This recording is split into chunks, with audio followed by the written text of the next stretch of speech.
और उसको अपने जीवन का हिस्सा बनाना भी है, राइट। और आज का जो सत्र है, जिस न्यूट्रिएंट के बारे में हम बात करने वाले हैं, उसके बारे में हम बहुत बार चर्चा करते रहे हैं, लेकिन वो न्यूट्रिएंट, आप सभी लोग गेस कर पाएंगे कि वो हम उसको बिल्डिंग ब्लॉक कहते हैं। और क्यों वो बिल्डिंग ब्लॉक कहते हैं, उसके बारे में हम आज विस्तार से चर्चा करेंगे। आज हम प्रोटीन के बारे में बात करने वाले हैं। तो मुझे थोड़ा सा समय दीजिए, मैं अपनी स्क्रीन शेयर करूं।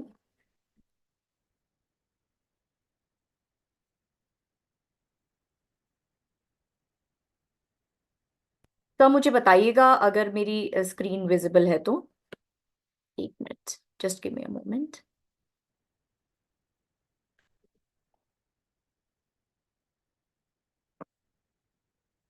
सब विजिबल है मेरी स्क्रीन?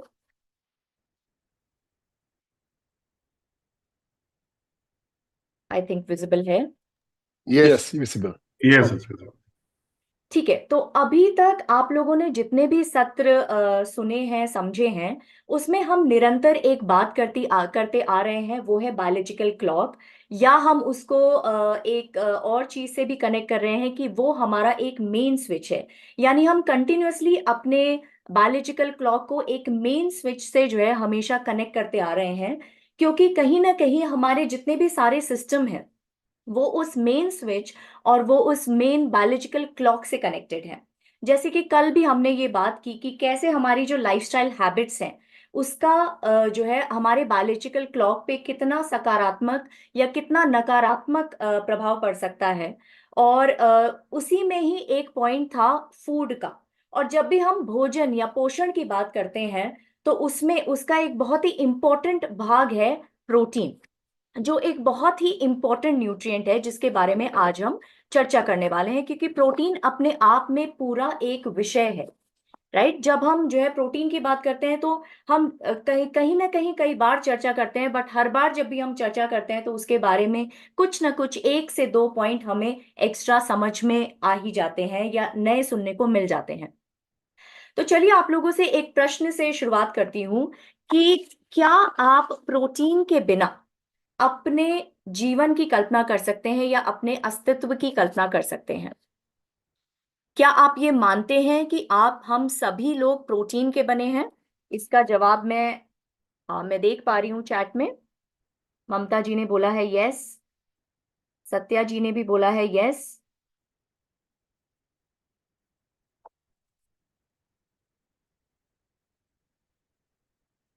कोई ब्लॉक आ रहा है क्या? Just minute. ओके, ठीक है। तो आप सभी लोग सही हैं कि हाँ, हम प्रोटीन के ही बने हुए हैं। काफी लोग मिक्स्ड रिएक्शंस आ रहे हैं, तो चलिए मैं आपको एक एग्जांपल देती हूँ कि अगर आप अपने शरीर में सिर्फ पानी और फैट रखें, तो क्या आप अपने शरीर की कल्पना कर सकते हैं? बिकॉज उसके अलावा बाकी जो कुछ भी है वो प्रोटीन का बना हुआ है। हर सेल आपकी प्रोटीन की बनी हुई है, आपके मसल्स प्रोटीन के बने हुए हैं, आपकी स्किन प्रोटीन की बनी हुई है, आपकी हड्डियां प्रोटीन की बनी हुई है, आपका ब्लड प्रोटीन का बना हुआ है। तो ये तो अब तय हो गया है कि प्रोटीन के बिना इस शरीर की और एक अच्छे स्वास्थ्य की कल्पना भी करना मुश्किल है, और इसीलिए हम प्रोटीन को बिल्डिंग ब्लॉक भी कहते हैं। इस प्रोटीन को 1838 में स्वीडिश केमिस्ट ने जो है ये टर्म दिया था, जो है ग्रीक वर्ड प्रोटियोस से डिराइव्ड है, और प्रोटियोस का मतलब ही है प्राइमरी या फिर इन द फर्स्ट प्लेस। यानी अगर हम सारे न्यूट्रिएंट्स की बात करें, तो कहीं ना कहीं हमें प्रोटीन को सबसे पहले रखना पड़ेगा, क्योंकि उसके बिना हम अपने अस्तित्व की कल्पना भी नहीं कर सकते। तो चलिए अब कुछ फैक्ट्स एंड फिगर्स की बात कर लेते हैं।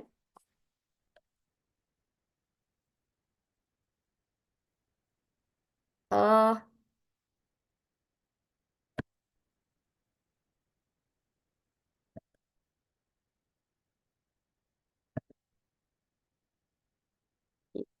Just give me a moment. Sir, मेरी स्क्रीन विजिबल है ना? आगे Yeah, your screen is visible. Just give me a moment, मैं दोबारा से एक बार शेयर कर लेती हूँ, क्योंकि ये स्क्रीन आगे मूव नहीं हो रही है। Just give me a moment, sorry for the inconvenience.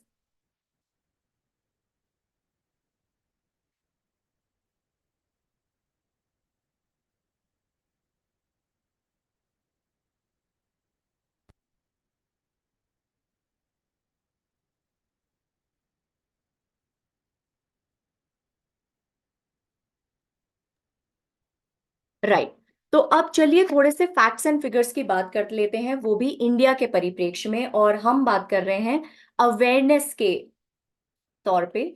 और अगर आप देखेंगे कि यहाँ पे जो है इंडिया के बारे में अगर हम बात कर रहे हैं, तो कहीं ना कहीं जो है 8 में से 10 में से 8 लोगों का जो है जो फूड है वो प्रोटीन डेफिशिएंट है।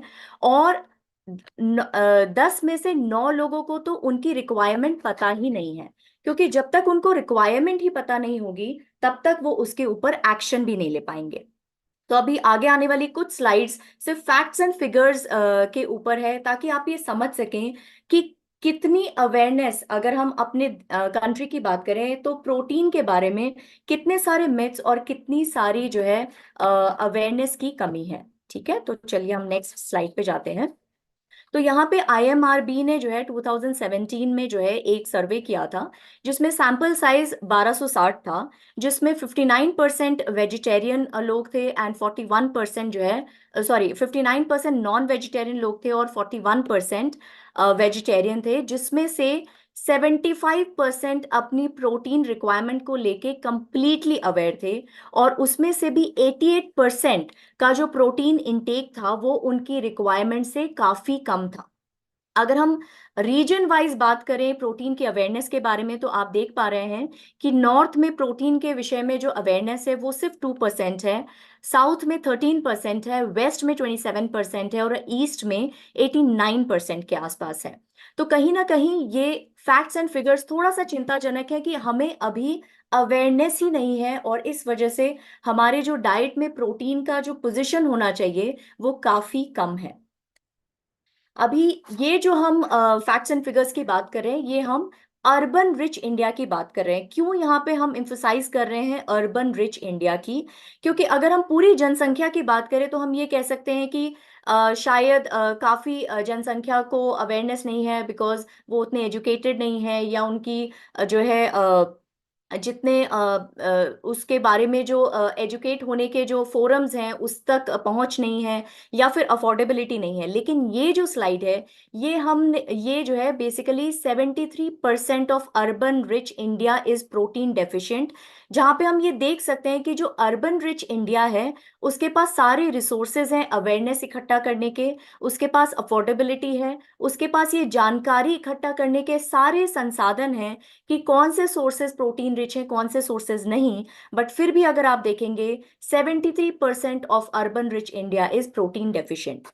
और उसमें से 62% जो है प्रेग्नेंट वुमेन और लेक्टेटिंग वुमेन भी जो है प्रोटीन डेफिशिएंसी फेस कर रही हैं। और अगर हम देखें कि अगर प्रेग्नेंट वुमेन और लेक्टेटिंग वुमेन भी प्रोटीन डेफिशिएंसी फेस कर रही हैं, तो सोचिए हमारी आगे आने वाली पीढ़ी की ग्रोथ एंड डेवलपमेंट पर भी उसका विपरीत प्रभाव पड़ेगा। भले ही वो वर्किंग वुमेन हो, होम मेकर्स हो, या फिर पुरुष हो जो अपने परिवारों के साथ रहते हैं, सभी में कहीं ना कहीं 70 से 80% की प्रोटीन की कमी देखी गई है। तो यहाँ पे अगर हम बात करें कि अर्बन वेल ऑफ इंडिया में 73% जो डाइट है वो प्रोटीन डेफिशिएंट है, और 93% को अपनी आइडियल प्रोटीन रिक्वायरमेंट का पता ही नहीं है। राइट। और जब हम जो है प्रोटीन की बात करते हैं तो मोस्टली नॉन वेजिटेरियन ये एक सोच रखते हैं कि हम क्योंकि नॉन वेजिटेरियन है तो हमें प्रोटीन की डेफिशिएंसी हो ही नहीं सकती। तो अगर आप यहाँ पे फैक्ट्स एंड फिगर्स देख रहे हैं तो 84% वेजिटेरियन डाइट्स प्रोटीन डेफिशिएंट है, और 65% के आसपास नॉन वेजिटेरियन डाइट्स भी सफिशिएंट प्रोटीन में डेफिशिएंट हैं। राइट। 97% प्रेग्नेंट वुमेन को पता ही नहीं है कि उनकी एक्चुअली प्रोटीन रिक्वायरमेंट है क्या। राइट।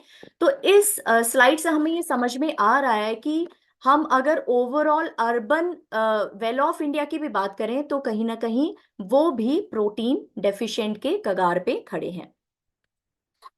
अब ये क्यों हो रहा है? जहां तक हम प्रोटीन सोर्सेस की बात करें तो ओवरऑल एक अनअवेयरनेस है, एक अवेयरनेस की कमी डेफिनेटली है, बिकॉज उसके बारे में बहुत सारे मिथ्स भी हैं। तो सबसे पहला तो मिथ है कि आप जो है जो प्रेग्नेंट एंड लेक्टेटिंग वुमेन है उनको ये लगता है कि अगर हम जैसे हम प्रेग्नेंट हैं या लेक्टेशन फेज में हैं, तो अगर हम बहुत सारे फ्रूट्स एंड वेजिटेबल्स खा रहे हैं तो उससे हमारी प्रोटीन की कमी पूरी हो जा रही है, जो एक पूरी तरह से गलत अवधारणा है। दूसरी तरफ कुछ लोग सोचते हैं कि हाँ, मैं समझ रही हूँ आपके लिए विश्वास करना थोड़ा मुश्किल है, क्योंकि आप हमसे जुड़े हुए हैं और आपको पता है कि प्रोटीन के सोर्सेज क्या है, प्रोटीन की इंपॉर्टेंस क्या है। बट अगर ग्राउंड रियलिटी में जाएंगे तो आपको ये सारे सवाल डेफिनेटली दिखाई देंगे, या लोग ये पूछते हुए सुनाई देंगे आपको कि हम तो बहुत सारा ग्रीन लीफी वेजिटेबल खाते हैं, या हम बहुत सारा फ्रूट्स एंड वेजिटेबल्स खाते हैं, तो फिर क्यों हमें प्रोटीन अलग से लेने की जरूरत है। और तीसरी चीज कि जैसे हम प्रोटीन रिच डाइट की बात करते हैं या प्रोटीन के बारे में बात करते हैं, तो एक अवधारणा है सबके मन में कि अगर हम प्रोटीन खाएंगे तो वो हमारी हेल्थ के लिए बुरा है, भले ही वो हमारी किडनी से रिलेटेड है, भले ही हमें यूरिक एसिड हो सकता है या हमारी किडनी खराब हो सकती है, या फिर अगर हम बहुत ज्यादा प्रोटीन खाएंगे तो उनके दिमाग में है कि इसका मतलब है कि सारे नॉन वेजिटेरियन सोर्सेस हमें ज्यादा खाने पड़ रहे हैं, पड़ेंगे, जिसकी वजह से हमारा कोलेस्ट्रॉल लेवल वगैरह बढ़ सकता है। तो इन्हीं सब बातों को के प्रति अवेयरनेस, इन्हीं सब बातों के बारे में और चर्चा करने के लिए हम इस सत्र को आगे बढ़ाते हैं। तो चलिए सबसे पहले समझते हैं कि ये प्रोटीन है क्या, राइट। तो प्रोटीन बेसिकली बहुत कॉम्प्लेक्स मॉलिक्यूल है और जिसको हम building blocks of the body कहते हैं। ये जब हम प्रोटीन खाते हैं तो बॉडी आपकी बॉडी उसको उसी तरह से एब्जॉर्ब नहीं कर सकती है, तो ये ब्रेक डाउन होती है अपनी स्मॉलेस्ट यूनिट में, जिसको हम अमीनो एसिड कहते हैं। तो यानी डाइजेशन के बाद आपके ब्लड में जो प्रोटीन जाता है वो अमीनो एसिड के फॉर्म में जाता है। जैसे जब हम कार्बोहाइड्रेट खाते हैं तो ग्लूकोज के फॉर्म में जाता है, जब हम फैट्स खाते हैं तो फैटी एसिड के फॉर्म में जाता है। वैसे ही जब हम प्रोटीन खाते हैं तो डाइजेशन के बाद ये ब्लड में हमारे अमीनो एसिड में के फॉर्म में अब्जॉर्ब होता है। अब ये अमीनो एसिड आप समझ लीजिए बिखरे हुए मोती हैं, राइट। जब ये जो है ब्लड में आपके डिफरेंट स्ट्रक्चर्स को बनाने के लिए इन मोतियों को अलग अलग सीक्वेंस में कई सारे अमीनो एसिड के अलग अलग अमीनो एसिड मिलके अलग अलग सीक्वेंस में मिलके आपकी बॉडी में जाके अलग अलग तरह के प्रोटीन के स्ट्रक्चर बनाते हैं। आप देखिए कितनी वैरायटी है आपकी बॉडी में प्रोटीन के फॉर्म में। आपके पास मसल के फाइबर्स हैं, आपके पास हीमोग्लोबिन के फॉर्म में जो है ट्रांसपोर्टिंग प्रोटीन है, आपके पास स्किन के फॉर्म में जो है कोलाजन इलास्टिन है। तो इनके स्ट्रक्चर्स बहुत ज्यादा डिफरेंट है और ये डिपेंड करता है कि ये जो अमीनो एसिड है ये किस सीक्वेंस में जुड़े हुए हैं, किन किन अमीनो एसिड के कॉम्बिनेशन में बने हुए हैं, और इसी तरह से ये आपकी बॉडी में अलग अलग तरह के प्रोटीन के स्ट्रक्चर्स बनाते हैं। चलिए अब थोड़ा सा इसका जो है मेटाबॉलिज्म समझ लेते हैं। तो जैसे हम किसी भी फॉर्म में डाइटरी प्रोटीन्स खाते हैं, वो भले प्लांट बेस्ड है एनिमल बेस्ड है, तो सबसे पहला जो उसका वो ब्रेक डाउन होते हैं वो बेसिकली स्टमक में होता है। स्टमक में आपको पता है कि एक बहुत ही स्ट्रॉन्ग एसिड मिलता है HCl, हाइड्रोक्लोरिक एसिड, और एक स्पेसिफिक एंजाइम होता है पेप्सिन। इनफैक्ट ये पेप्सिन भी एक पेप्टाइड एंजाइम ही है, प्रोटीन का ही बना हुआ एंजाइम है जो प्रोटीन को ही ब्रेक डाउन में हेल्प करता है। तो स्टमक में जाके जो है ये प्रोटीन का ब्रेक डाउन होता है, वहां से फिर वो स्मॉल इंटेस्टाइन में जाता जाता है, जहाँ पे प्रोटीज एंजाइम की सहायता से ये फर्दर स्मॉल पेप्टाइड्स और अमीनो एसिड में कन्वर्ट होता है, और वहां से वो ब्लड स्ट्रीम में जाता है। और फिर ये डिफरेंट अमीनो एसिड अलग अलग कॉम्बिनेशन में, अलग अलग स्ट्रक्चर में, अलग अलग सीक्वेंस में जाके आपके बॉडी के डिफरेंट प्रोटीन स्ट्रक्चर्स को बनाने का काम करते हैं। अब जब हम अमीनो प्रोटीन्स की बात करते हैं तो प्रोटीन का स्मॉलेस्ट यूनिट क्या है? Amino acid. यानी ओवरऑल जितने भी प्रोटीन्स बने होते हैं वो अमीनो एसिड के बने हुए होते हैं, और इसको अगर हम दो कैटेगरीज में डिवाइड करें तो दो कैटेगरीज इसकी कौन सी हैं? एक तो essential amino acid and non essential amino acid. तो क्या आप समझते हैं कि अगर नॉन इसेंशियल अमीनो एसिड जो टर्मिनोलॉजी है वो कह रही है नॉन इसेंशियल, तो क्या ये हमारी बॉडी के लिए जरूरी नहीं है? यस या नो?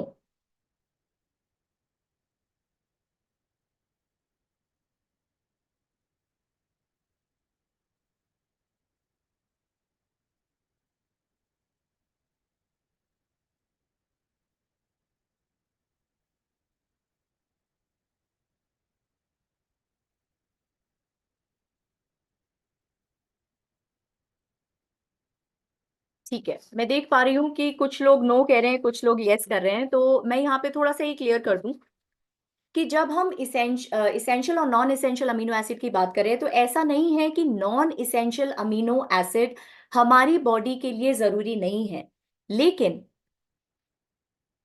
थिंक स्क्रीन पे कुछ ब्लैक आ रहा है, I am trying to remove it. हाँ, आई थिंक चला गया, राइट। ओके। तो जहां तक हम जो है इसेंशियल और नॉन इसेंशियल अमीनो एसिड की बात करें, तो नॉन इसेंशियल अमीनो एसिड भी बहुत जरूरी है। इनफैक्ट इसमें से कई सारे जो अमीनो एसिड हैं वो कई बार कंडीशनल इसेंशियल अमीनो एसिड भी बन जाते हैं। जैसे न्यूबॉर्न होते हैं, प्रेगनेंसी होती है, लैक्टेशन होते हैं, बहुत ज्यादा जो स्पेसिफिक कंडीशंस होती हैं उसमें कई सारे non essential amino acid essential amino acid का भी काम करते हैं। लेकिन अच्छी बात क्या है कि आपकी बॉडी इसको बनाने के लिए पूरी तरह से काबिल है। तो इसीलिए इसेंशियल अमीनो एसिड हमारे लिए बहुत जरूरी हो जाते हैं, क्योंकि ये हमारी बॉडी बना नहीं पाती है, और इसीलिए हमें इसको डाइट से लेना बहुत जरूरी है। इसीलिए हम इसको इसेंशियल अमीनो एसिड कहते हैं। तो इसेंशियल अमीनो एसिड और नॉन इसेंशियल अमीनो एसिड दोनों ही जरूरी हैं। लेकिन इसेंशियल अमीनो एसिड की जरूरत को पूरा करने के लिए हमें अपने फूड पे ज्यादा डिपेंडेंट रहना पड़ता है, क्योंकि इसको हमारी बॉडी नहीं बना पाती है। ठीक है। तो जब हम प्रोटीन्स की बात कर रहे हैं तो इसके फंक्शंस को भी थोड़ा सा समझ लेते हैं।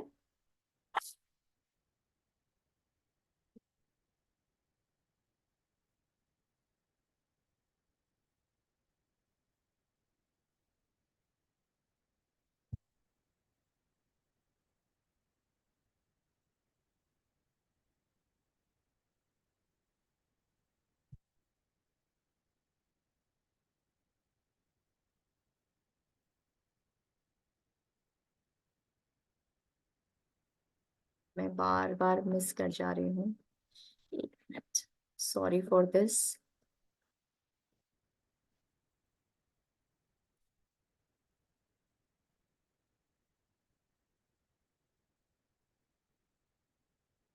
ठीक है।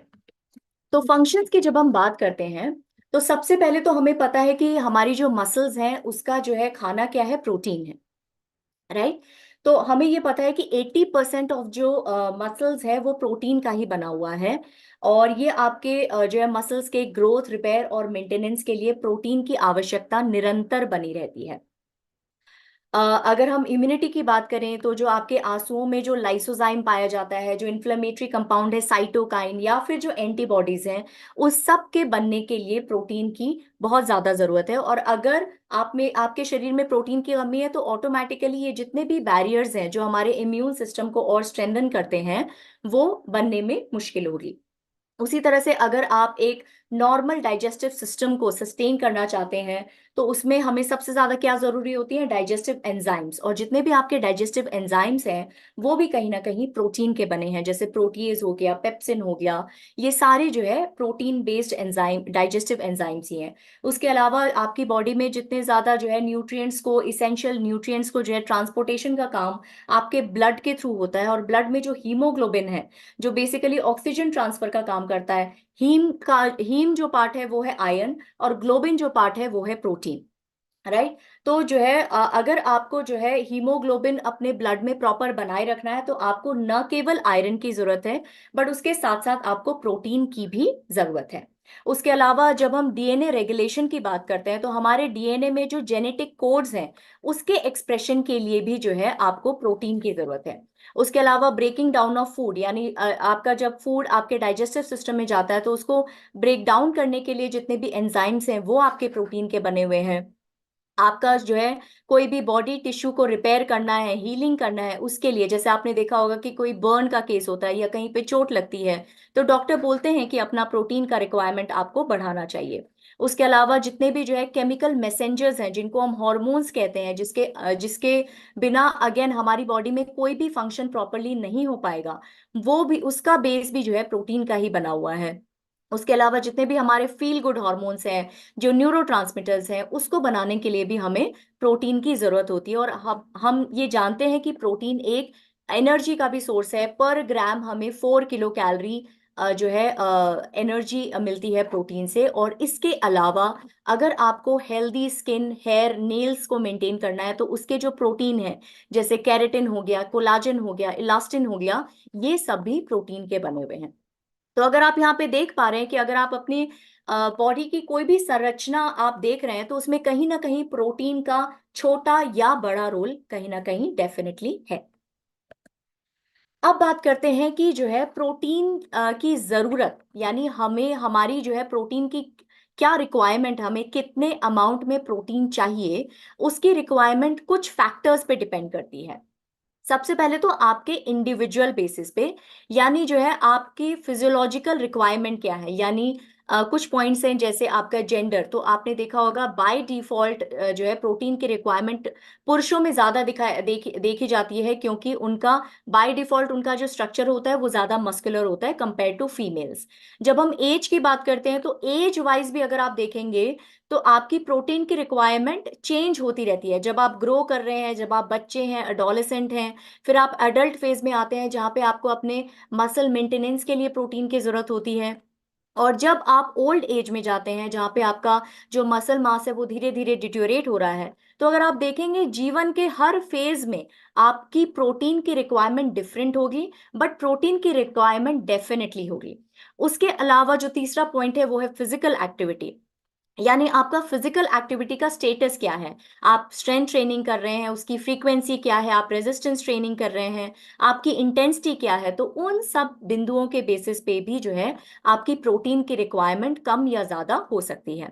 और last but not the least, आपका हेल्थ स्टेटस, आप हेल्दी इंडिविजुअल हैं या आपको कोई क्रॉनिक डिजीज है, क्रिटिकल डिजीज है, प्रेगनेंसी फेज में है, लेक्टेशन में है, माल न्यूट्रिशन है, किसी तरह का ट्रॉमा हुआ है, कोई सर्जरी आपको हुई है, तो उस हिसाब से भी आपकी प्रोटीन की रिक्वायरमेंट डिपेंड करती है कि आपकी बॉडी, आपके शरीर को कितना प्रोटीन चाहिए।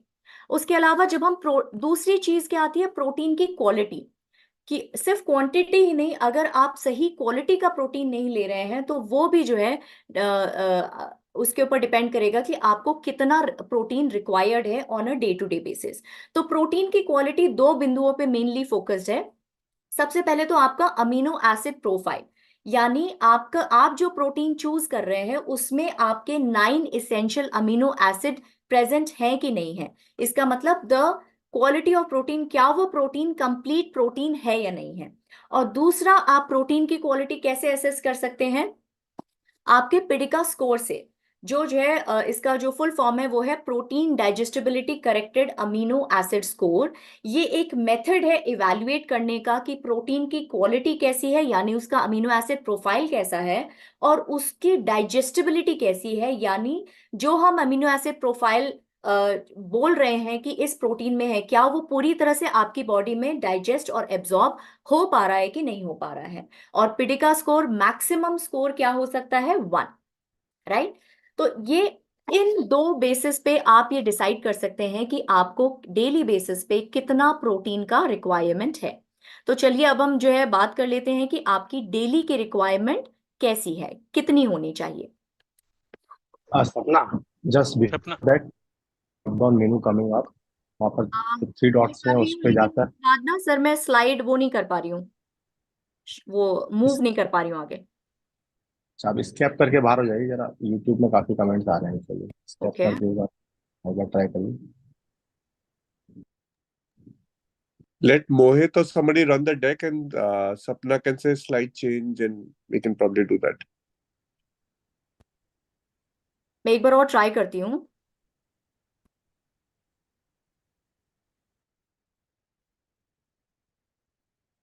देख पा रहे हैं आप, बट उसके बाद में स्लाइड आगे नहीं मूव कर पा रही हूँ, I am so sorry. Okay, now it's working. But I am not able to move the slide further, that is the problem. Oh, एक मिनट सपना, मैं शेयर कर देता हूँ। Okay.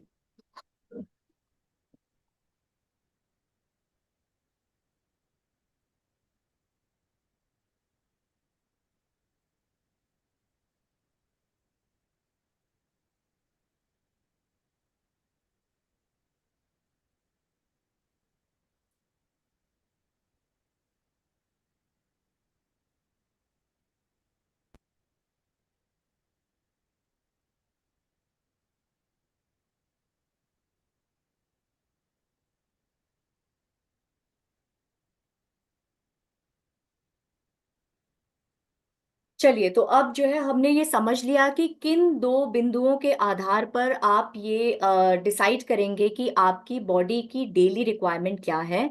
And as per the regulatory authorities अगर हम देखेंगे तो नेक्स्ट स्लाइड में हम समझ पाएंगे कि आपकी डेली रिक्वायरमेंट कितना होना चाहिए। Next slide please. तो यहाँ पे आप देखिए कि आपकी प्रोटीन की रिक्वायरमेंट, जैसे हमने कहा कि फिजिकल एक्टिविटी पे डिपेंड करती है, जेंडर पे डिपेंड करती है, तो यहाँ पे फिजिकल एक्टिविटी के हिसाब से बताया हुआ है कि आपकी डेली की प्रोटीन की रिक्वायरमेंट कितनी है। तो अगर आप यहाँ पे देखेंगे कि सेडेंट्री इंडिविजुअल के हिसाब से 0.8 ग्राम पर केजी बॉडी वेट, अगर आप जो है एथलेटिक एक्टिविटीज में इन्वॉल्व हैं तो 1 टू 1.4 ग्राम पर केजी बॉडी वेट। अगर आप एंड्योरेंस एथलीट हैं तो 1.2 टू 1.4 ग्राम पर केजी बॉडी वेट। और अगर आप वेट लिफ्टिंग या स्ट्रेंथ ट्रेनिंग में इन्वॉल्व हैं तो 1.2 टू 1.6 ग्राम पर केजी बॉडी वेट के हिसाब से आपकी प्रोटीन रिक्वायरमेंट होनी चाहिए। बट दुख की बात यह है कि हम उतना भी नहीं, अपनी जरूरत के हिसाब से उतना भी कंप्लीट नहीं कर पा रहे हैं। तो इसके बाद बात आती है कि हमने समझ लिया कि हमारी प्रोटीन की रिक्वायरमेंट है क्या। अब दूसरा सवाल आता है कि when to consume protein in the day. तो आपको क्या लगता है कि प्रोटीन कब कंज्यूम करना सबसे अच्छा रहेगा? आपसे ये जवाब जानना चाहूंगी।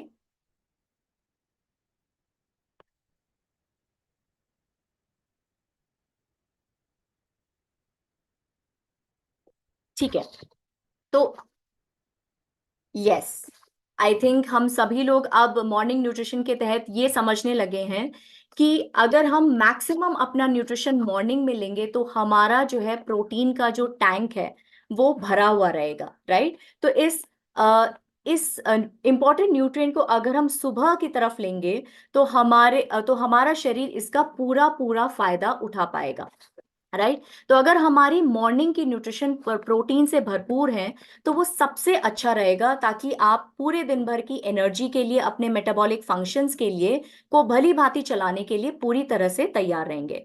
तो क्यों हमें मॉर्निंग में इस इंपॉर्टेंट न्यूट्रिएंट को लेना चाहिए, उसको चार बिंदुओं के तहत समझते हैं। सबसे पहला है नेगेटिव प्रोटीन बैलेंस। अब ये नेगेटिव प्रोटीन बैलेंस है क्या? तो जब आपके सेल्स का प्रोटीन टैंक खाली हो जाता है उसको हम कहते हैं नेगेटिव प्रोटीन बैलेंस। ये कब होता है? जब आप रात भर के स्टार्वेशन के बाद, जब आपकी बॉडी ऑलरेडी अपना हीलिंग प्रोसेस कर रही है, अपना जो है मेंटेनेंस कर रही है, अपना ग्रोथ रिपेयर, इन सारी चीजों में इन्वॉल्व हो रही है। तो क्या हो रहा है कि हर सेल में जो प्रोटीन है वो यूज हो जा रहा है, जितने भी अमीनो एसिड हैं वो यूटिलाइज हो गए हैं। और सुबह इस प्रोटीन की कमी को पूरा करने के लिए आपको मॉर्निंग में प्रोटीन रिच ब्रेकफास्ट लेना बहुत आवश्यक हो जाता है, राइट। ताकि आपके जो मेटाबॉलिक फंक्शंस हैं उसके लिए आपके सेल्स के पास सफिशिएंट क्वांटिटी में प्रोटीन पूरी तरह से हो। दूसरी चीज ये डेफिनेटली, अगर आप मॉर्निंग में प्रोटीन ले रहे हैं तो ये आपके मेटाबॉलिक रेट को बूस्ट करता है, बिकॉज आपको पता है कि रात की तरफ आपका मेटाबॉलिज्म कंपैरेटिवली स्लो होता है और दिन की तरफ आपका मेटाबॉलिज्म कंपैरेटिवली हाई रहता है। साथ में आपको पता है कि प्रोटीन जो है आपके मसल मास को जो है इम्प्रूव करने के लिए, उसको स्ट्रेंथन करने के लिए जो है यूटिलाइज होता है। और जितना आपका हायर मसल मास रहेगा उतना आपका मेटाबॉलिज्म बूस्टेड रहेगा। तो कहीं ना कहीं ये आपके मेटाबॉलिक रेट को भी बूस्ट करने में हेल्पफुल रहता है। तीसरी चीज, ये आपके बॉडी को सस्टेन्ड एनर्जी देता है। सस्टेन्ड एनर्जी यानी, क्योंकि प्रोटीन धीरे धीरे बॉडी में डाइजेस्ट होता है तो ये आपके बॉडी को एनर्जी भी धीरे धीरे देता है। यानी लंबे समय तक आपको, अगर आपने अपना ब्रेकफास्ट प्रोटीन रिच खाया है तो लंबे समय तक आपको ये एनर्जी महसूस होती रहेगी और सडन एनर्जी क्रैश नहीं होगा। And last but not the least, higher thermic effect. तो अगर आप देखेंगे कार्बोहाइड्रेट और फैट के कंपैरेटिव में जो प्रोटीन का जो थर्मिक इफेक्ट है वो काफी ज्यादा है। इनफैक्ट 25 to 30% आपका प्रोटीन का थर्मिक इफेक्ट ज्यादा है। अब थर्मिक इफेक्ट है क्या, तो इसको मैं एक एग्जांपल से समझाती हूँ कि मान लीजिए आपने 100 कैलोरी का एक कोई फूड खाया है, प्रोटीन रिच फूड खाया है, लेकिन आपकी बॉडी को मिलते समय वो सिर्फ 75 कैलोरी मिलेगा, बिकॉज 25 कैलोरी आपकी बॉडी ने ऑलरेडी यूज कर ली है उस प्रोटीन को डाइजेस्ट करने के लिए। तो ये बेसिकली आपका हायर थर्मिक इफेक्ट है, जहां पे body 25% of the calorie already use कर लेती है उस पर्टिकुलर फूड को डाइजेस्ट करने के लिए, जो कंपैरेटिव टू कार्बोहाइड्रेट जो सिर्फ 5 to 10% उसका थर्मिक इफेक्ट है, और जो फैट है 0 to 3% ही उसका थर्मिक इफेक्ट है, उसके कंपैरेटिव में काफी ज्यादा है। अब समझ लेते हैं कि ये कैसे, अगर आप इसको मॉर्निंग में ले रहे हैं तो ये किस किस तरह से आपकी बॉडी को हेल्प कर रहा है, आपके स्वास्थ्य को मेंटेन करने में हेल्प कर रहा है। तो क्यों हम इसको प्रेफरेबली मॉर्निंग में ले रहे हैं, तो एक ऑब्जर्वेशनल स्टडी हुई थी। ये मसल मास को इम्प्रूव करता है, इसके बारे में एक ऑब्जर्वेशनल स्टडी हुई थी जहां पे जो सब्जेक्ट्स उनको 2 ग्रुप्स में डिवाइड किया गया था। पहले ग्रुप को जो है ब्रेकफास्ट में ज्यादा प्रोटीन दिया गया और दूसरे ग्रुप को डिनर में ज्यादा प्रोटीन दिया गया। तो कुछ समय पश्चात ये देखा गया कि जो है जिस ग्रुप ने ब्रेकफास्ट में ज्यादा प्रोटीन लिया है उनका muscle volume comparative to other group ज्यादा था, और उनका जो ग्रिप स्ट्रेंथ था वो भी ज्यादा था। इसी के साथ में एक और जो है स्टडी हुई थी 2016-2018 में कोरिया में, जहां पे ये देखा गया कि इनफैक्ट प्लांट बेस्ड प्रोटीन का भी जो है ग्रिप स्ट्रेंथ को हाई करने में एक बहुत मेजर रोल है, इनफैक्ट एक पॉजिटिव इम्पैक्ट है। तो ओवरऑल अगर आप ब्रेकफास्ट अपना प्रोटीन रिच रख रहे हैं तो वो आपके मसल मास को इम्प्रूव कर रहा है, ये इस स्टडी से जो है प्रूव हो गया। और साथ ही वो आपको क्या दे रहा है, आपके मेटाबॉलिज्म ऑप्टिमल हो रहा है, यानी आपका मेटाबॉलिज्म अपने मैक्सिमम लेवल पे काम कर रहा है, आपका मेटाबॉलिक हेल्थ इंप्रूव हो रहा है, आपकी फिटनेस इंप्रूव हो रही है, और आपकी overall over the period of time आपकी जो क्वालिटी ऑफ लाइफ है वो भी इंप्रूव्ड दिखाई देगी। ठीक है, अब चलते हैं नेक्स्ट पॉइंट की, अगर आप मॉर्निंग में लेते हैं प्रोटीन तो ये कैसे आपके वेट मैनेजमेंट को इंप्रूव करता है। तो अगर हम वेट मैनेजमेंट की बात करें तो हम सभी ये जानते हैं कि जब भी हम एक प्रोटीन रिच ब्रेकफास्ट लेते हैं तो वो हमारे सटाइटी वैल्यू को इम्प्रूव करता है, क्योंकि जब भी हम प्रोटीन लेते हैं और स्पेशली अगर हम मॉर्निंग में ले रहे हैं तो वो हमारे सटाइटी वैल्यू को इम्प्रूव करता है। इनफैक्ट ये भी देखा गया कि अगर आप प्रोटीन के साथ फाइबर का कॉम्बिनेशन करते हैं तो वो आपके सटाइटी को मैक्सिमम बढ़ा के देता है। स्टडीज के तहत ये देखा गया है कि अगर आप प्रोटीन रिच ब्रेकफास्ट लेते हैं तो वो आपकी क्रेविंग को भी 60% तक कम करता है। तो कहीं ना कहीं जब आपकी क्रेविंग्स कम होगी, आप लंबे समय तक जो है फुल महसूस करेंगे, तो ऑटोमेटिकली आपकी जो चॉइसेस हैं, फूड की चॉइसेस हैं, वो बेहतर होती जाएंगी, जो आपको इनडायरेक्टली वेट मैनेजमेंट में हेल्प करेंगी। दूसरी चीज, जब जो है आप प्रोटीन रिच ब्रेकफास्ट लेते हैं तो वो आपके मेटाबॉलिक रेट को कंपैरेटिवली हाई करता है। इनफैक्ट ये देखा गया है कि जब आप प्रोटीन का जो है इस्तेमाल मॉर्निंग में सबसे ज्यादा करते हैं तो उसका जो एनर्जी बर्निंग कैपेसिटी है वो ऑलमोस्ट दुगना हो जाता है। और इन दो बिंदुओं की वजह से हम ये समझ सकते हैं कि अगर आप मॉर्निंग में अपना न्यूट्रिशन प्रोटीन रिच रख रहे हैं तो वो आपको एक इफेक्टिव वेट मैनेजमेंट भी देने में मदद करेगा या सहायक होगा। तो अब ये समझ में आ गया कि आपके जो है मसल मास को इम्प्रूव करता है, आपके जो है वेट मैनेजमेंट में एक इफेक्टिव, बहुत इफेक्टिव है। तीसरा पॉइंट, ये कैसे हमें मदद करता है, बेटर मेंटल हेल्थ की तरफ। तो आपने देखा होगा कि, अगर आप समझें इस बात को कि ब्रेन आपकी डेली एनर्जी का 20% तक कंज्यूम करता है। तो अगर आपको एक बेटर मेंटल हेल्थ चाहिए, अगर आपको दिन भर में बेटर फोकस चाहिए, आपका मूड बेटर होना चाहिए, आपकी प्रोडक्टिविटी अच्छी रहे, तो उसके लिए बहुत जरूरी है कि आपका जो प्रोटीन का टैंक है वो मॉर्निंग में फुल रहना चाहिए, राइट, ताकि आपके जो उससे जो आपके जो एनर्जी लेवल है वो लंबे समय तक अच्छे रहें। इनफैक्ट जो है आप ये भी समझें कि जब आप प्रोटीन रिच ब्रेकफास्ट लेते हैं तो उससे आपके जो इंसुलिन स्पाइक्स हैं वो सडन इंसुलिन स्पाइक्स नहीं होते हैं, जिसकी वजह से आपके ब्लड में जो ग्लूकोज लेवल है वो लंबे समय तक स्टेबल रहता है। जब लंबे समय तक ग्लूकोज लेवल स्टेबल रहेगा तो ऑटोमेटिकली वो आपको सस्टेन्ड एनर्जी देता रहेगा। एंड हम सभी ये जानते हैं कि प्रोटीन को डाइजेस्ट होने में थोड़ा टाइम लगता है, क्योंकि ये स्टमक से धीरे धीरे डाइजेशन की इंटेस्टाइन में जाता है और वहां से धीरे धीरे ब्लड में आता है।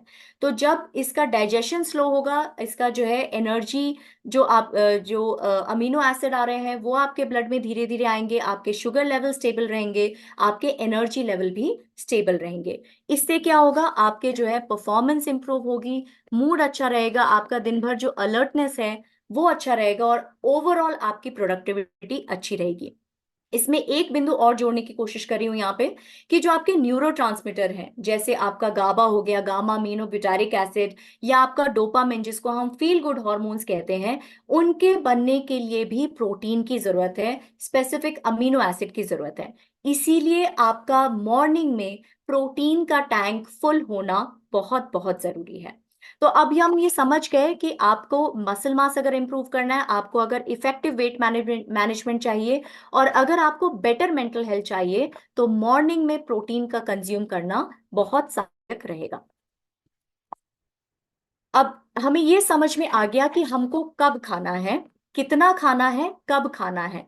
लेकिन अब हमें ये भी समझना है कि क्या हमें अब ये सवाल आता है कि क्या पूरे दिन भर का प्रोटीन हमें एक बार में खा लेना चाहिए, या पूरे दिन भर में बांट बांट कर खाना चाहिए।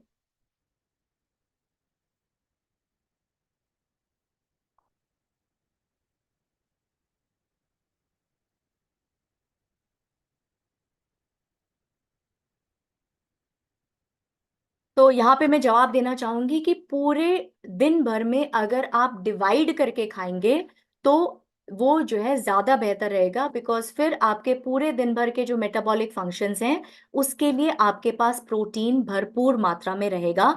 लेकिन मॉर्निंग की शुरुआत डेफिनेटली आपको प्रोटीन रिच ब्रेकफास्ट से, या जो भी आप पहला मील ले रहे हैं उसमें प्रोटीन की सही क्वांटिटी से डेफिनेटली करनी चाहिए। क्योंकि अगर आप हमारे इंडियन डाइट को देखें, तो कॉमन प्रैक्टिस क्या है कि जो प्रोटीन का कंजम्पशन है वो ब्रेकफास्ट में लोएस्ट है और डिनर में हाईएस्ट है। यानी वो आप किसी भी रीजन की बात कर लें, आप नॉर्थ ले लें, ईस्ट ले लें, वेस्ट ले लें, साउथ ले लें, आप जितने भी ब्रेकफास्ट देखेंगे उसका जो बेस है वो मेनली कार्बोहाइड्रेट है, उसमें प्रोटीन की कमी हमेशा रहती है। तो अब क्योंकि अब हम ये समझ चुके हैं कि प्रोटीन क्यों इंपॉर्टेंट है और मॉर्निंग में लेना क्यों इंपॉर्टेंट है, मैं ये उम्मीद करूंगी कि आप सभी लोग कॉन्शियसली अपने मॉर्निंग न्यूट्रिशन में प्रोटीन को ऐड करने का एक जो है प्रयास जरूर करेंगे। क्योंकि क्लिनिकल स्टडी के हिसाब से आपने ये देख लिया है कि अगर हम जो है प्रोटीन रिच ब्रेकफास्ट करते हैं वर्सेस पुअर प्रोटीन, तो अगर हम जैसे अभी हमने जो देखा था कि अगर हमारा ब्रेकफास्ट प्रोटीन रिच है, या जो है अगर हमारा ब्रेकफास्ट पुअर जिसमें प्रोटीन की मात्रा कम है, तो उस हिसाब से अगर देखा जाए उसका रिजल्ट क्या आया था कि जिन लोगों का ब्रेकफास्ट प्रोटीन रिच है उनका मसल मास इंक्रीज्ड रहता है। तो इसलिए आपके स्वास्थ्य के डिफरेंट एस्पेक्ट्स को जो है पूरा करने के लिए ये जरूरी हो जाता है कि आप अपने ब्रेकफास्ट में प्रोटीन की मात्रा को बनाए रखें और बढ़ाए रखें। चलिए अब नेक्स्ट स्लाइड में हम ये समझेंगे कि अगर हम प्रोटीन ले रहे हैं तो प्रोटीन को लेने की हमारी प्रॉपर स्ट्रैटेजी क्या होनी चाहिए। यानी अगर हम अपनी मॉर्निंग को प्रोटीन रिच बनाना चाहते हैं, या ओवरऑल न्यूट्रिशन को हम प्रोटीन रिच बनाना चाहते हैं, तो उसके लिए हमें किन बिंदुओं का ध्यान रखना पड़ेगा ताकि हमारा जो शरीर है वो उसका सही और अधिकतम इस्तेमाल कर सकें। तो कौन से ऐसे वो 4 बिंदु हैं जो हमने अभी डिस्कस किए। सबसे पहले तो ये समझिए कि आपकी एक्टिविटी के हिसाब से आपका जो डेली प्रोटीन इनटेक है वो कितना है।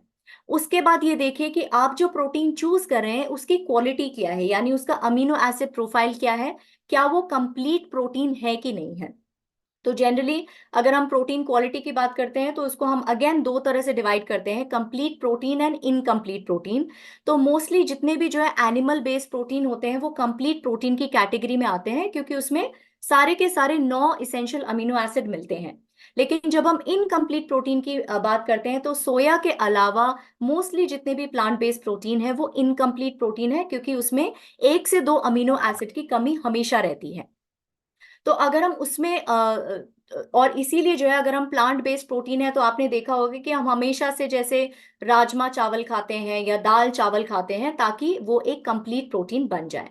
जो तीसरा बिंदु है जिस पे हमें ध्यान देना है वो है प्रोटीन की टाइमिंग।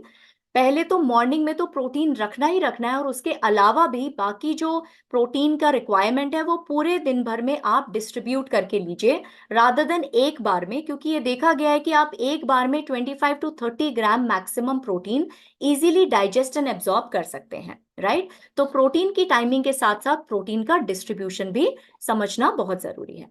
चलिए अब नेक्स्ट स्लाइड की तरफ बढ़ते हैं। तो यहाँ पे हमने कुछ प्रोटीन के सोर्सेज जो है दिखाए हुए हैं। तो यहाँ पे आप देखिए प्लांट बेस्ड प्रोटीन भी है, एनिमल बेस्ड प्रोटीन भी है। लेकिन जब हम देख रहे हैं तो एनिमल बेस्ड प्रोटीन बहुत कम है, इनफैक्ट प्लांट बेस्ड प्रोटीन बहुत ज्यादा है। लेकिन फिर भी हमारे ब्रेकफास्ट में प्रोटीन की कमी हमेशा साफ झलकती है, भले ही वो कोई सा भी रीजन हो। तो अगर हम थोड़ी सी क्रिएटिविटी, थोड़ा सा इमेजिन और थोड़ी सी बेसिक तैयारी कर लें तो हमारा मॉर्निंग न्यूट्रिशन भी प्रोटीन से भरपूर हो सकता है। क्योंकि जब हम प्रोटीन रिच ब्रेकफास्ट की बात करते हैं तो हमारे दिमाग में सिर्फ आता है कि या तो हम दूध ऐड कर सकते हैं या तो हम एग ऐड कर सकते हैं, उसके अलावा कोई और ऑप्शन आता ही नहीं है। तो उसी से रिलेटेड आप देखेंगे कि आने वाली स्लाइड में आपको कुछ प्रोटीन रिच ब्रेकफास्ट और plant based protein rich breakfast के एग्जाम्पल्स दिए हुए हैं। Next slide please. तो यहाँ पे आप देखेंगे कि हमने जो है ग्रीन पी से जो है चीला या पैनकेक्स बनाए हुए हैं। सोया उपमा एक अच्छा प्रोटीन रिच ब्रेकफास्ट हो सकता है, या फिर बेसन डोसा या बेसन चीला हो सकता है। अब क्यों मैं यहाँ पे बार बार प्रोटीन, प्लांट बेस्ड प्रोटीन पे ज्यादा जोर दे रही हूँ, इसको आने वाली स्लाइड में हम थोड़ा सा और ज्यादा समझेंगे। चलिए नेक्स्ट स्लाइड की तरफ चलते हैं। तो प्लांट बेस्ड प्रोटीन की इंपॉर्टेंस हमारे स्वास्थ्य पर क्या हो सकती है, इसको समझने से पहले मैं ये पूछना चाहूंगी कि आप में से कितने लोग ब्लू जोन जैसे एक टर्मिनोलॉजी को समझते हैं। क्या आप में से कोई जानते हैं कि ब्लू जोन क्या है?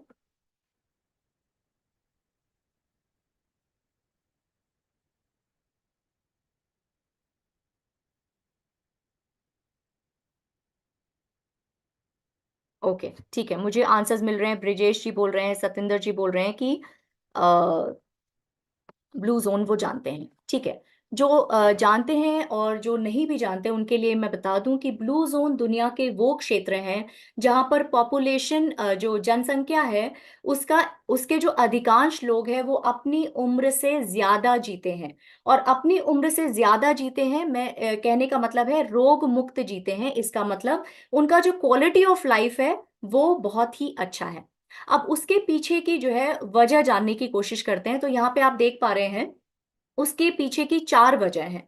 सबसे पहले तो उनका फूड मेजरली प्लांट बेस्ड है और वो जब खाते हैं तो वो मॉडरेशन में खाते हैं, वो कभी भी अपनी लिमिट से ज्यादा नहीं खाते हैं। दूसरी चीज, इस क्षेत्र के लोग, ये पांच क्षेत्र हैं जो जो है United States, Italy, Costa Rica, Greece और जापान में है। और इनका सबसे पहले डाइट मेजरली प्लांट बेस्ड है और ये इस क्षेत्र में रहने वाले लोग किसी ना किसी मूवमेंट में इन्वॉल्व रहते हैं, जैसे वॉकिंग हो गया, गार्डनिंग हो गया, फार्मिंग हो गया। इनका तीसरा पॉइंट क्या है, इनका जीवन के प्रति जो दृष्टिकोण है वो बहुत सकारात्मक है। और इनका जो सोशल कनेक्ट है वो बहुत स्ट्रॉन्ग है, राइट। हालांकि सारे क्षेत्र में जो जनसंख्या है या जो ये लोग हैं वो स्ट्रिक्ट वेजिटेरियन नहीं है, लेकिन इनका जो खान पान है वो अधिकांशतः प्लांट बेस्ड ही है। तो अगर हम देखेंगे नेक्स्ट स्लाइड में आप देख पाएंगे कि इनका खान पान का तरीका कैसा है। तो अगर आप देखेंगे डेली बेसिस पे ये नट्स लेते हैं, पानी का इंटेक बहुत अच्छा रहता है इनका। प्लांट बेस्ड यानी बीन्स जो है ऑलमोस्ट काफी अच्छी क्वांटिटी में रहता है। और ये 95 to 100% प्लांट बेस्ड रहते हैं। जैसे मैंने कहा कि सभी लोग स्ट्रिक्ट वेजिटेरियन नहीं है, लेकिन उनका जो नॉन वेजिटेरियन का इंटेक है वो भी कंपैरेटिवली कम है। अगर आप देखेंगे एग्स नॉट मोर देन 3 पर वीक। अगर आप फिश की बात कर रहे हैं तो वो भी जो है वीकली 2 से 3 बार ही लेते हैं। उनका डेयरी का इंटेक जो है वो बहुत कम है और मीट का इंटेक भी मंथली बेसिस पे बहुत कम है।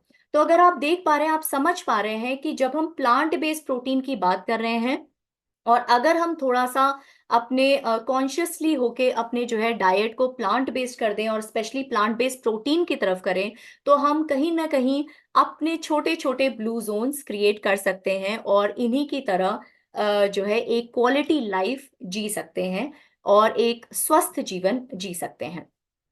अब जैसे मैं कह रही थी कि जो है प्लांट बेस्ड प्रोटीन की जब हम बात करते हैं तो मेनली उसमें सोया प्रोटीन ही एक ऐसा प्रोटीन है जो कंप्लीट प्रोटीन की कैटेगरी में आता है, जिसमें 9 के 9 इसेंशियल अमीनो एसिड मिलते हैं, इसलिए ये कंप्लीट प्रोटीन है। दूसरी चीज, इसकी डाइजेस्टिबिलिटी बहुत अच्छी है और ये आइसोफ्लेवॉन्स में रिच है। आइसोफ्लेवॉन्स बेसिकली जो है सोयाबीन में पाए जाने वाला एक स्पेशल कंपोनेंट है और इसका आपके डिफरेंट सिस्टम्स पे बहुत ही पॉजिटिव इम्पैक्ट है, बहुत ही हेल्दी इम्पैक्ट है। आपका जो हार्ट हेल्थ है उसको इम्प्रूव करने में हेल्प करता है, आपका जो मेनोपॉज के बाद जो बोन लॉस होता है, जो कैल्शियम लॉस होता है, उसको प्रिवेंट करने में हेल्प करता है। और साथ ही साथ इसको सुपर न्यूट्रिएंट कहा जाता है इसके एंटीऑक्सीडेंट और एंटी इन्फ्लेमेटरी बेनिफिट्स के कारण। उसके अलावा आजकल के टाइम पे अगर आप देखें तो बहुत सारे लोग लैक्टोज इंटॉलरेंट हैं। तो जो लोग लैक्टोज इंटॉलरेंट है उनके लिए अगर हम कंप्लीट प्रोटीन की बात करें तो सोया प्रोटीन एक बहुत अच्छा सोर्स माना जा सकता है। और क्योंकि ये प्लांट बेस्ड है, ऑटोमेटिकली इसका जो सैचुरेटेड फैट है ये लो है, और ये जो है लो इन सैचुरेटेड फैट और कोलेस्ट्रॉल है। तो कहीं ना कहीं ये हमारे ओवरऑल स्वास्थ्य के लिए एक बहुत अच्छा ऑप्शन बन सकता है। Next slide please. तो अगर हम सोया प्रोटीन की बात करें तो कहीं ना कहीं एक मन में आता है कि शायद सोया प्रोटीन हमारे उतना इफेक्टिव नहीं होगा। अगर हम मसल सिंथेसिस की बात करें तो यहाँ पे हम इसको दो तरह से समझ सकते हैं सोया प्रोटीन के बेनिफिट्स को। सबसे पहले एनाबॉलिक। तो अगर हम मेटाबॉलिज्म की बात करें उसको दो कैटेगरी में डिवाइड करते हैं। अगर हम कुछ भी बन रहा है हमारी बॉडी में उसको हम एनाबॉलिज्म कहते हैं, और कुछ भी हमारी बॉडी में टूट फूट रहा है उसको हम कैटाबॉलिज्म कहते हैं। तो सोया प्रोटीन का अगर हम एनाबॉलिक इफेक्ट देखें मसल सिंथेसिस में तो it is as comparable as the whey protein also.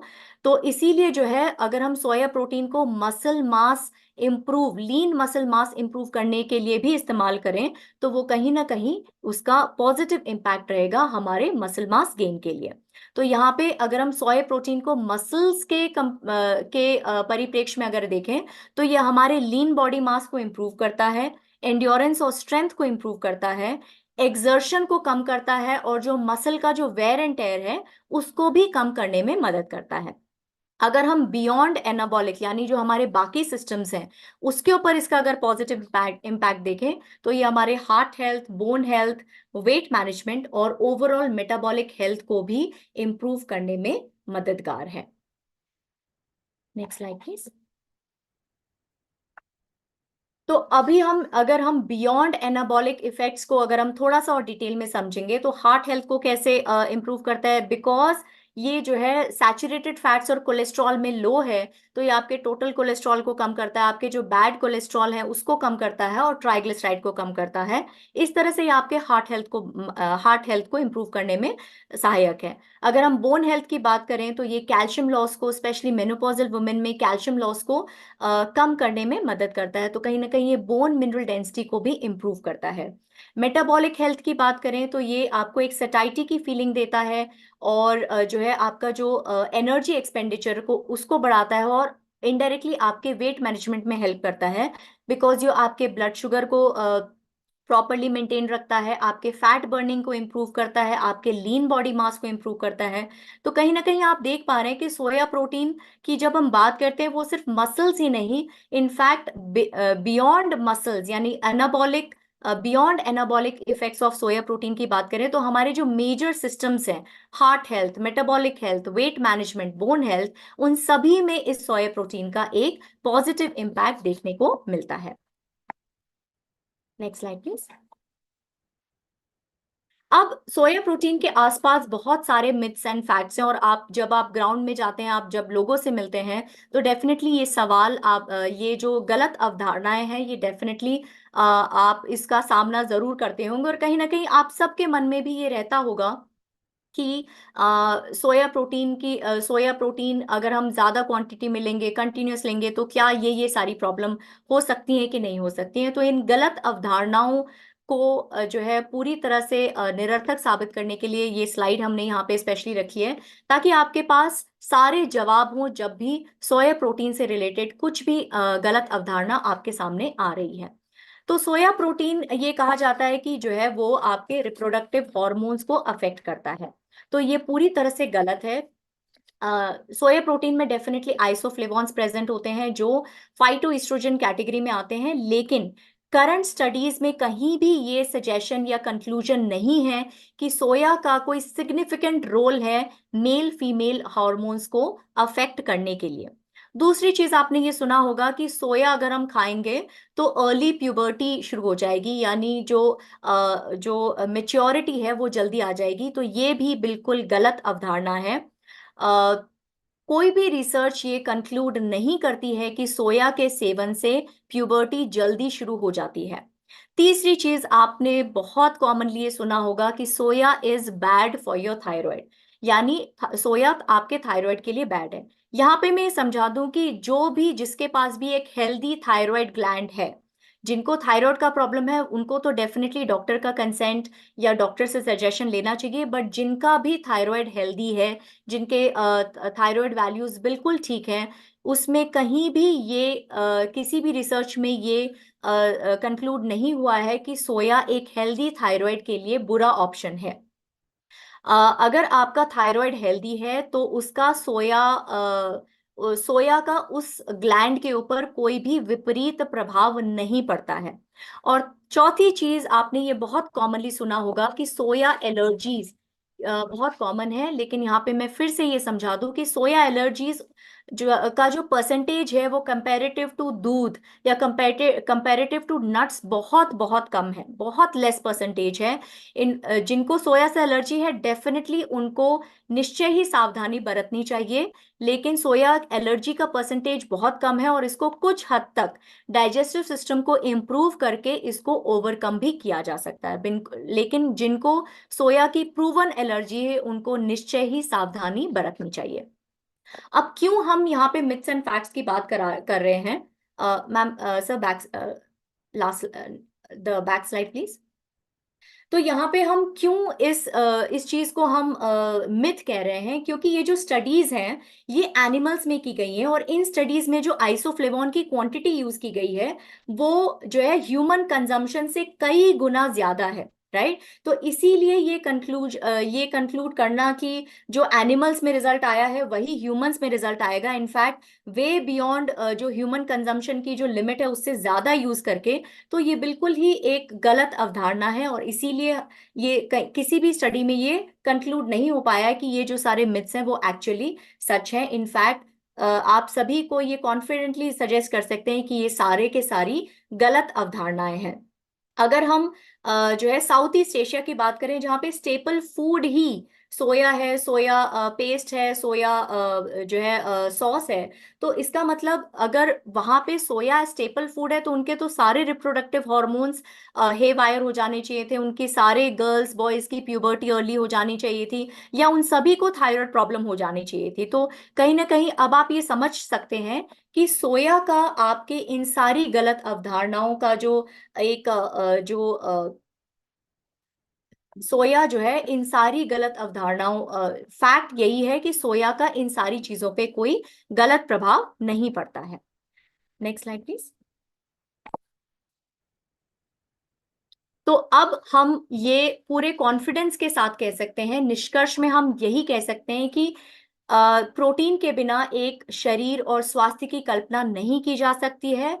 सही मात्रा में प्रोटीन लेना ही चाहिए, यानी प्रोटीन की जरूरत सबको है और हर कोई प्रोटीन ले सकता है।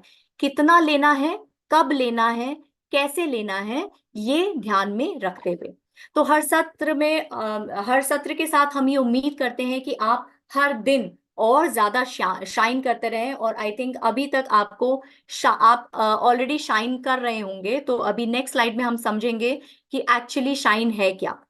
आई थिंक अगर आप यहाँ पे कुछ ऑप्शंस दिए हुए हैं, हेल्दी ऑप्शंस दिए हुए हैं प्लांट बेस्ड प्रोटीन को आप कैसे अपने डाइट में इंक्लूड कर सकते हैं। ब्रेकफास्ट में आप जैसे मूंग दाल चीला ले सकते हैं, चिकपी सैलेड ले सकते हैं, अलग अलग तरह की स्मूदीज ले सकते हैं, जो है पनीर भुर्जी ले सकते हैं, मसाला चना ले सकते हैं, पीनट्स ले सकते हैं। लंच और डिनर में राजमा, पालक पनीर, चना मसाला, दाल तड़का, ये सारे ऑप्शंस आप प्लांट बेस्ड प्रोटीन को अपने डाइट में इंक्लूड कर सकते हैं। आप